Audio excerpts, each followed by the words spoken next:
Hey, well, Happy New Year. It's January 1st, 2020. And no, it's not Brew Day. I thought I would review my home brewing goals that I set for myself on January 1st of 2019.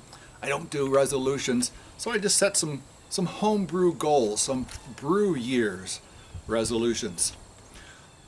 So let's take a look at them and see how I did this past year. The first Brew Year's resolution was simply to finish assembling my electric Herm system and to start brewing on it. You can check that one off as accomplished. The next one was to brew and lock in a house porter. That was another success. The third was to brew and lock in a house cream ale, and that was another success. And then the third one was to develop a Dirty Bastard style clone recipe. And I did that one 3 or 4 times and completely failed. None of them turned out to be anywhere close to Founder's Dirty Bastard. And my neighbor's out target shooting in the woods, so we'll have to put up with that. Next was Motorized the grain mill, which I did, and that was a very handy project. Dress up the back wall of the brew space.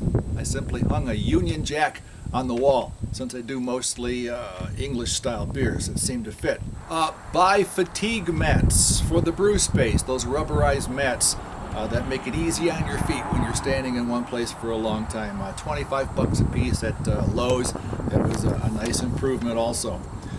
Build an exhaust hood if needed. Really didn't need to, so I didn't do that one. And build a garage fermentation space.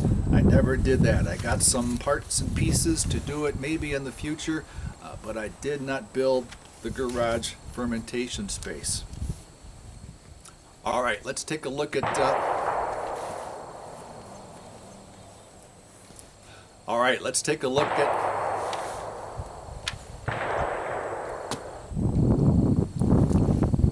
let's take a look at the Brew Year's Resolutions for 2020. One of the things I want to do is recheck all the volume measurements and tweak my equipment profile in Beersmith. I happen to have 10 pounds of grain in the basement I bought years ago, almost 10 years ago, for a project that never happened. So I thought I would use those grains to accurately measure the water absorption of the grains in my mash, something I just guesstimated at when I built my equipment profile in Beersmith.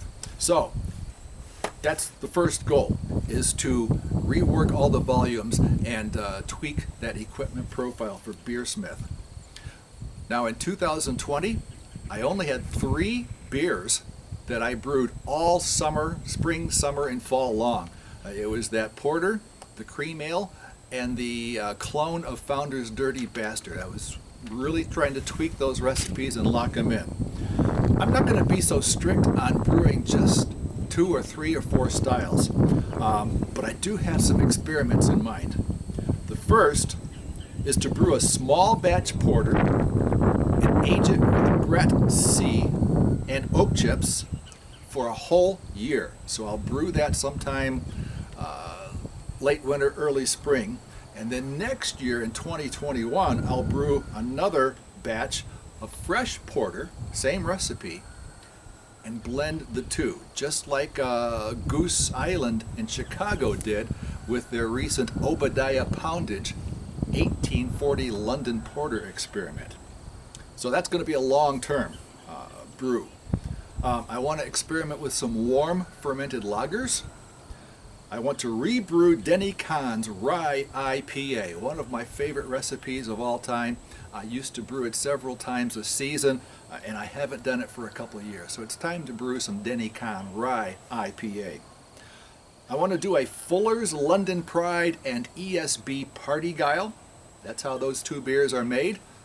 They're the same grist, the same grain bill. They're just hopped a little bit differently at the end. And the last thing I want to do, maybe not the last, but another thing that I want to do next year, or this year now, is to develop some Michigan-themed beers. Some beers that remind me of the places in Michigan that I love to go. And I'm going to start with Tequamanen Falls In the Upper Peninsula of Michigan is a river with waterfalls called Tequamanen Falls, and the water there has this rich, deep, coppery color, which comes from the cedar forests through which the river runs. So I'm going to build a Tequamanen Amber Ale. See how that turns out. I've got 2 more left on my list, and that's to acquire the parts needed for closed keg transfers. $150 or so, I think I can start doing closed transfers. And not that I've ever had a problem with oxidation, although 1 or 2 beers I suspect did have some oxidation, probably from the transfer into the keg. So I just want to eliminate that risk. And finally, the last one is to re-examine that garage fermentation space that I didn't do last year. It would just be so much easier if I could empty the boil kettle into my fermenter and just slide that right into a temperature-controlled fermentation chamber instead of carrying buckets down the stairs into the basement. So, those are my Brew Years Resolutions for 2020. Keep an eye on the channel throughout the year and see how good I do. And Happy New Year. Well,